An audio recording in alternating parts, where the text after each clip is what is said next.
So I'm someone who recently was forced into public speaking, or at least that's how I used to word it.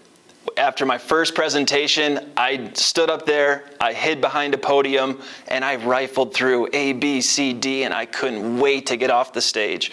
I was a nervous wreck. As soon as it was done, I'm done. Now I'm actually looking forward to my public speaking engagements because of the confidence I learned at effective presentations. You and your peers are going to learn at each other's pace in a supportive environment. It's 2 days that's going to change your life. Whether you're public speaking or just want more confidence in business meetings, I cannot recommend the instructors at Effective Presentations enough. I'm super grateful I did it. If you're on the fence, you cannot go wrong. I strongly suggest Effective Presentations. And my name is Mike Gracz. I work at MGMA, and I'm very excited to be public speaking now and into the future.